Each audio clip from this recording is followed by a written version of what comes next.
Maka kembali lagi bersama kami di Regia Finansial. Kali ini kita akan melihat apa yang bisa kami temukan di laporan keuangan kuartal ketiga saham UNSP atau Barclays Sumatra Plantation. Nah, kita lihat apa yang bisa kita temukan. Di sini seperti biasa ada direktur utamanya yaitu Bayu Irianto, lalu ada wakil direktur utama yaitu Vinayak BS. Untuk alamat kantor ada di Komplek Rasuna Epicentrum, Baki Tower, di Jalan HR Rasuna Said di Jakarta ya. Untuk alamat kantor mereka ini kayak kantor pusat nih. Dan kita lihat untuk asetnya. Di sini dalam bentuk rupiah ya. Jadi ini aset lancarnya kasnya itu meningkat dari tahun lalu sekitar ratusan miliaran nih. Kemarin 144 miliaran, sekarang menjadi 249 miliaran. Untuk piutang usaha pihak ketiga agak meningkat. Lalu biaya berelasi masih dia meningkat, cuman masih sedikit lah jumlahnya. Untuk piutang lain yang pihak ketiga meningkat lagi. Nah, kayaknya kalau dilihat piutangnya itu terus meningkat, tampaknya ini cash flow-nya agak kurang lancar ini ya. Cash flow agak kurang lancar. Baru ini ada investasi pada efek ekuitas meningkat ya. Kayaknya puluhan miliaran nih. Nanti kita lihat dia investasi di mana, sosial saham ke ekuitas. Total asetnya dari 4,5 triliunan sekarang menjadi 4,7 triliunan. Kurang lebih meningkat paling 200 miliaran. Jadi kita lihat meningkat karena apa ya. Nah, utang usaha menurun sedikit dari 132 miliaran sekarang menjadi 128 miliaran. Lalu ada utang dividen sama nih. Uang muka penjualan berkurang sedikit. Kemudian ada liabilitas sewa. Liabilitas sewa dari tahun kemarin itu 5,4 miliaran. Sekarang meningkat menjadi 5,5 miliaran. Kemudian total investasi jangka pendek 6,3 triliunan sekarang 8,3 triliunan sekarang menjadi 8,2 triliunan. Kalau dilihat dari sini berarti liabilitasnya besar ya ini ya, utangnya besar nih. Kemudian untuk yang total liabilitasnya dari 10,4 triliunan menjadi 10,5 triliunan. Hal ini menandakan berarti utangnya itu lebih banyak. Nah, ini bisa dilihat nih. Bahkan dikatakan bahwa definisi modal kurang neto, modal itu kan ekuitas. Berarti hutang dikurang modalnya saja, itu berarti asetnya dia kayak jadi minus. Kemarin tahun lalu minus 5,9 triliunan, sekarang jadi di minus 5,8 triliunan. Berarti kan kalau mau dibilang ini modalnya minus ya, kalau ditulis dari sini ya. Liabilitas dikurang definisi modal 4,7 triliunan. Tapi nanti kita lihat lah, seharusnya perusahaan Saudi itu memang dia kosnya itu agak banyak, tapi kalau dia udah lancar dia bisa menguntungkannya. Penjualan neto menurun dari 2,1 triliunan menjadi 1,8 triliunan. Beban pokok penjualan berkurang sedikit nih. Padahal penjualannya berkurang agak banyak, beban pokok bukan sedikit saja. Dan laba brutonya berkurang dari 500 miliaran menjadi 300 miliaran. Jadi tahun lalu 500 miliaran masih ada, tapi sekarang 300 miliaran. Beban keuangan meningkat sedikit menjadi 124 miliaran. Lalu kita lihat di sini ada laba neto. Laba neto setelah dikurangi ini itu mereka cuma dapat 152 miliaran dari tahun lalu 500 miliaran. Berarti berkurang cukup banyak. Tapi kita lihat yang diatribusikan kepada pemilik entitas induk.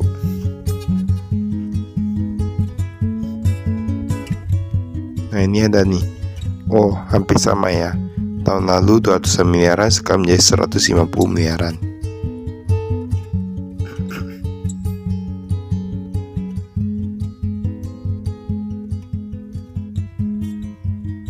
Kemudian kita lihat yang operasional.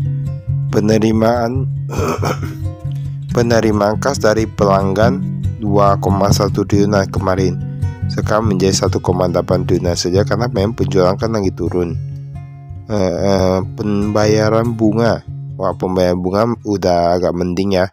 Kemarin bayar 325 miliaran, sekarang cuma 84 miliaran. Jadi aktivitas operasional mereka arus kasnya itu agak positif untuk yang sekarang, menjadi 34 miliaran dari 263 miliaran. Ini ada penambahan aset tetap kurang lebih 163 miliaran. Jadi tadi ada pembayaran ganti rugi atas jalan tol ya. Berarti mereka dapat ganti rugi atas jalan tol juga. Tapi memang kayak gitu ya. Biasa kalau jalan tol itu dia kan kalau mau bangun kan itu butuh area yang agak luas ya. Dan terkadang mereka kan lahan itu kan sudah dimiliki oleh beberapa perusahaan, jadi mereka mengambil dari sana, terpaksa dibayar ganti rugi. Karena biasanya di Indonesia itu lahan kosong kebanyakan itu sawit. Jadi mereka banyak juga perusahaan sawit yang mendapatkan ganti rugi ya.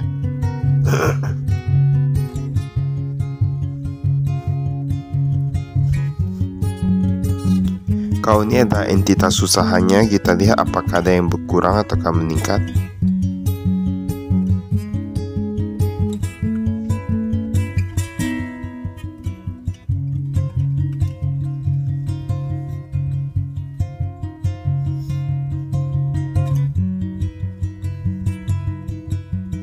Wah, dari sini kayak tampaknya gak ada yang berkurang ataupun meningkat ya.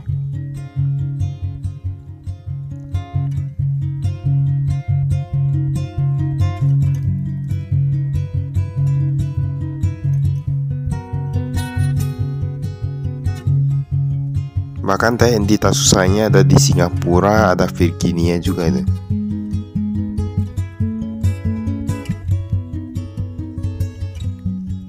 Ini dikatakan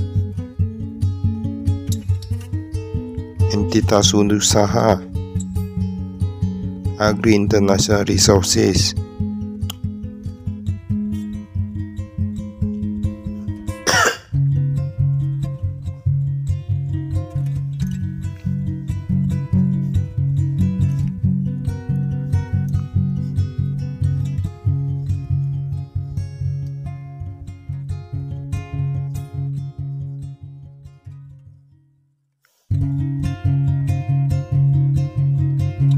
Ya, ini kita skip dulu. Nah, ini udah sampai indikas nih. Mereka taruh paling banyak di BNI ya. BNI kemarin 50 miliaran, sekarang menjadi 53 miliaran. Bank Mandiri agak berkurang dari 27 miliaran menjadi 21 miliaran. Tapi kalau dilihat di sini kayak nggak ada Bank BCA ya.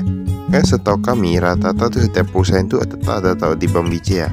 Cuman nampaknya Bakri yang pesan ini kayak nggak ada taruh ya. Paling banyak pun itu rata-rata BUMN, BNI, Bank Mandiri, BRI.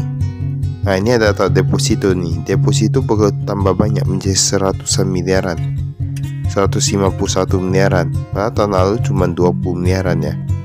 Itu taruh di Bank Negara Indonesia. Piutang usaha, nah ini dalam bentuk dolar, berarti mereka ada yang belum bayar ya. Besar juga ini ya kalau mau dibilang ya. Welcome trading, lain-lain.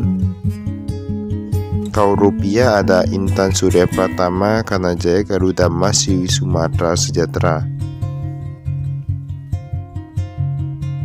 Ini piutang usaha pihak ketiga. Nah, kita bisa lihat ini ada peningkatan di piutang usaha. Nah, dari sini sudah nampak nih. Tadi kan kami lihat kayaknya agak kurang lancar cash flow, ternyata memang benar untuk yang piutang yang lihat. Dari 489 miliaran dari yang lebih dari 3 bulan menjadi 500 miliaran. Berarti kan itu terus meningkat. Bahkan itu yang rata-rata hampir paling besar di antara beberapa periode. Berarti yang lebih dari 90 hari itu sangat banyak piutangnya. Ini piutang lain-lain ada dari BSS 9,3 miliaran. Ini dalam bentuk dolar ya. Berarti mereka ada hutang BSS ini ada hutang ke UNSP sebesar 9,3 miliar. Tadi udah menurun dari 9,5 miliaran. Ini dalam bentuk dolar nih. Padahal setahu kami BSS ini di Indonesia.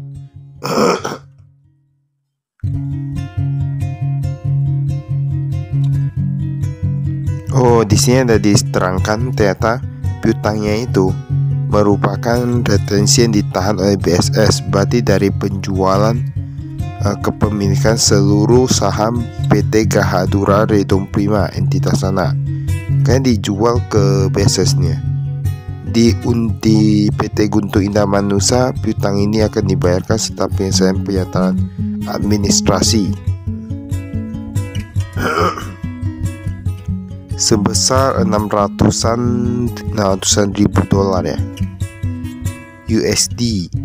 Nah, masing-masing setara 9,39 miliar dan 9,520 miliar.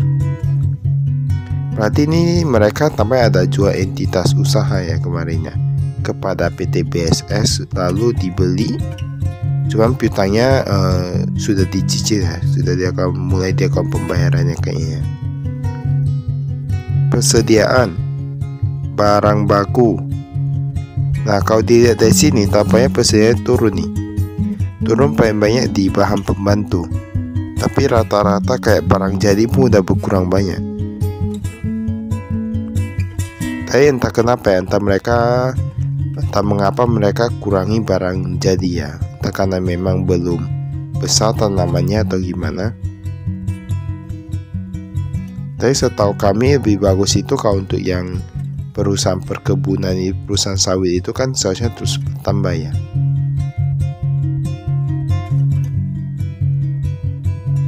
Ini ada piutang plasma, perkebunan inti dan lain-lain. Perkebunan untuk plasma ini lebih kepada masyarakat itu ya. Uang muka kepada pemasok 41 miliaran, kontraktor 7 miliaran. Dana yang dibatasi penggunaannya pada Bank of New York Mellon.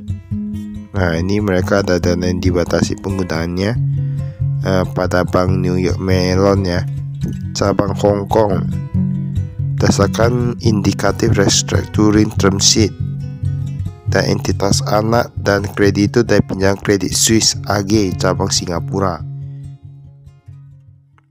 Memang rata-rata perusahaan di Indonesia itu, kalau yang di grup itu, mereka tetap ada seperti pinjaman dari luar negeri kayak di Credit Suisse Singapura cabangnya, ataupun di beberapa tempat ataupun negara yang sering mereka kunjungi ya. Jadi misalnya kalau kita ilmunya itu sudah setaraf internasional, kita bisa lihat negara mana yang pajaknya lebih sedikit, negara mana yang dia bunganya lebih apa, mana yang lebih bisa diajak kerjasama, bisa dilihat itu. Kebanyakan kalau dia lebih terbuka kepada investor asing, perusahaan-perusahaan pada lari ke sana ya kebanyakannya. Nah, ini ada donas penjajian penyelesaian utang di mana DAP dan prosedur menyetujui konversi pokok pinjaman penjanjian kredit yang terutang menjadi 9 miliaran saham yang diterbitkan DAP. Berarti kayak kepemilikan DAP ini katanya terdilu sini. Tapi katanya ini, nah mereka dapat keuntungan dari hilangnya pengendalian grup sebesar 2,34 triliun. Nah, katanya mereka dapat keuntungan, tapi kita gak tahu ya sebenarnya yang ada atau enggak. Yang diakui para lapor laba rugi.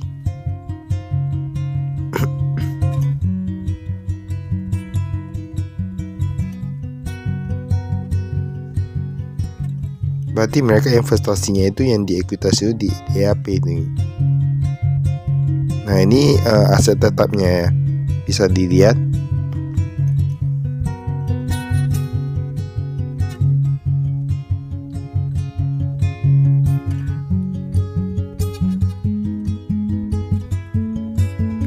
Jadi di sini ada penambahan, pengurangan, tapi tetap ada reakumulasi gitu, ada penyusutan juga, semua tetap ada ya.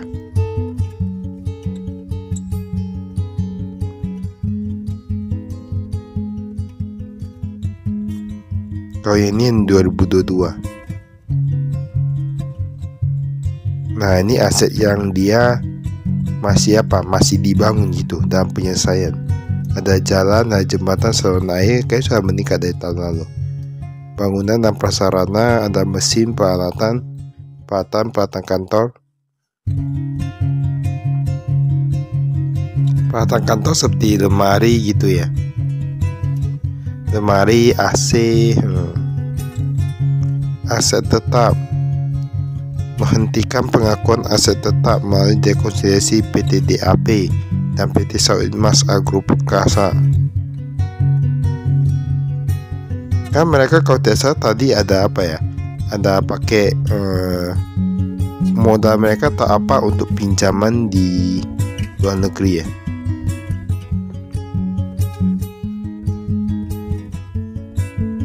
Oh, ini dia aset sebesar 344 miliaran. Jumlah tercatat digunakan sebagai jaminan pinjaman jangka panjang yang menjadi fasilitas dari Credit Suisse AG cabang Singapura ya. Kalau ini untuk yang tanaman-tanamannya, ini tersebar di paling banyak di Sumatera Utara nih. Bahkan meningkat dari 25 miliaran menjadi 26 miliaran. Ada Jambi, Sumatera Barat, Lampung, Bengkulu, Kalimantan Selatan. Berarti tersebar di Sumatera dan Kalimantan gitu ya, ada Jawa juga gitu ya. Aset tetap. Nah ini. Tapi ini untuk yang tanamannya yang masih kecil-kecil gitu.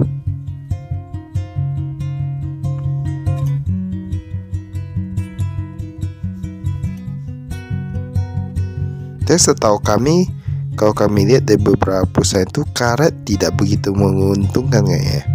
Kayak yang lebih menguntungkan itu sawit. Tapi gak tahu ya. Tapi terkadang memang kalau yang ada tanam sawit itu rata-rata ada tanam karet juga. Kecuali memang mereka fokusnya itu di sawit, buat sertifikat, bisa seperti ada sertifikat untuk yang ekspor ke Amerika Serikat, ke China, Jepang, dan lain-lain gitulah. Mereka kadang ada buat sertifikat kalau untuk mereka yang fokus gitu ya. Ini PT Bakri Capital Indonesia. Nah, ini pemegang sahamnya nih. Wah, ini kayak ada penurunan di PT Bakri Capital Indonesia. Penambahan nih, 14,65 menjadi 14,68. Mereka ada penambahan sahamnya. Tapi sebenarnya udah tahu kecil ya, 14,68. 10% dipegang oleh Ernawati. Kan masyarakat udah lebih dari 50%, udah agak banyak ya. Nah, ini penjualannya. Penjualan paling banyak di kelapa sawit tapi udah turun 1,4 triliunan ya, menjadi 1,2 triliunan. Untuk oleokimia bukan sedikit, karet juga menurun banyak nih.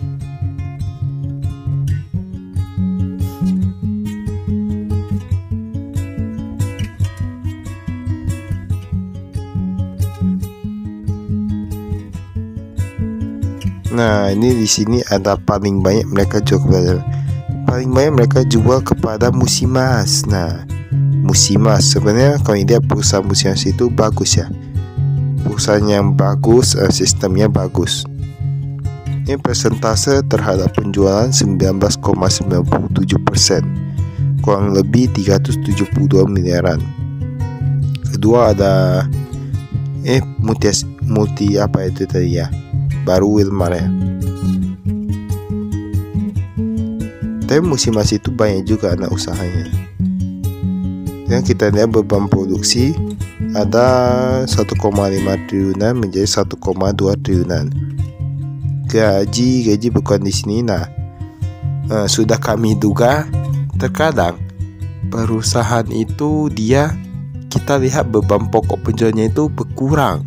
Tampaknya perusahaan ini bisa melakukan penghematan atau gimana, tapi kenyataannya mereka ternyata mengurangi pembelian bahan baku. Jadi mereka tinggal kurangi saja pembelian bahan baku. Jadi nampaknya mereka bisa berhemat. Itu ya yang perlu kita waspadai, karena biasa kalau kita tidak lihat secara rinci kan kita lihat cuma bahan pokok penjualannya. Ini payah kita skip.